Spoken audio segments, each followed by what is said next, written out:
this alphabet's about a tiny little Tennessee mountain town where the changes happen that turn most of the population of the town into three varieties of human. There's 10-foot-tall Argos, the all-female betas, and the chubs, who start out as, the males of the species start out as steroidal kind of bodybuilder guys, and as the males age, they grow larger, and as will sometimes happen, they start secreting an addictive hallucinogenic substance out of their skin. And this story is about Paxton, who was skipped during the changes. He was unchanged. He comes back after 13 years for a funeral and also to take care of his father. And again, as sometimes happens, he gets addicted to the substance coming out of his father's skin. So one night, he decides his father's being held in a nursing home, and he decides to break his father out. The car stopped not quite up the hill. A spotlight switched on from the passenger side and swept the area near the driveway. And after a few seconds, the car rolled forward and Pax lost sight of it again.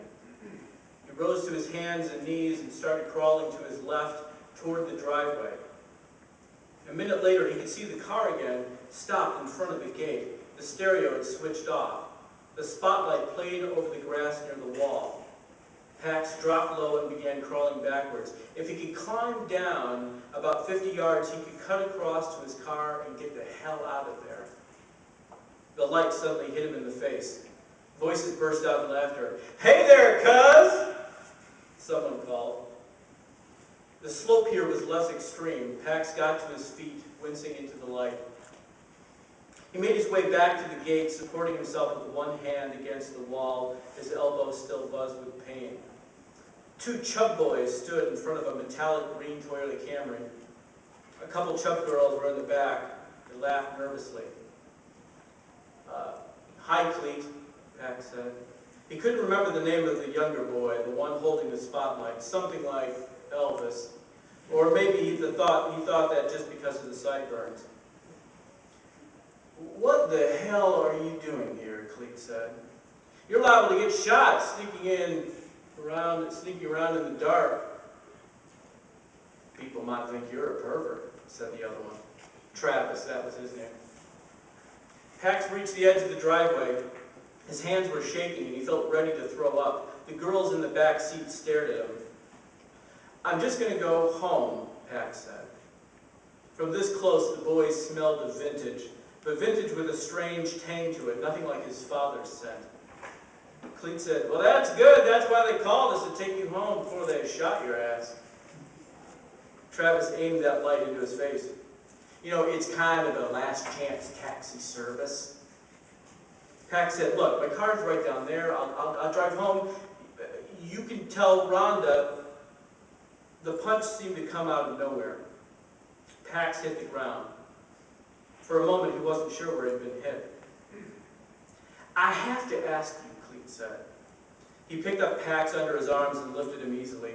Pax's knees threatened to give out, but Cleet steadied him. "But what the hell was your plan? I mean, carry your 600-pound daddy down that hill by yourself?" "Cleet, listen," Pax said. "No, push him down the driveway in the hospital bed," Travis said, laughing. "Get up like 60 miles an hour until he hits that first curve, then airborne." "UFO," Cleet said. "Unidentified fat object."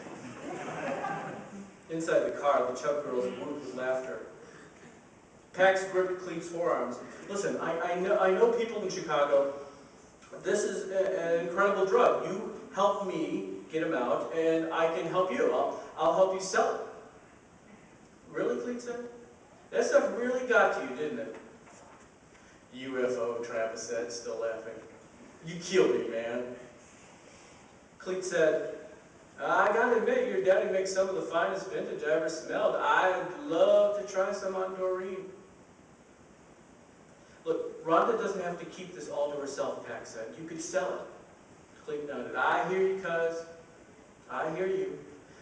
But right now, I gotta beat the living shit out of you."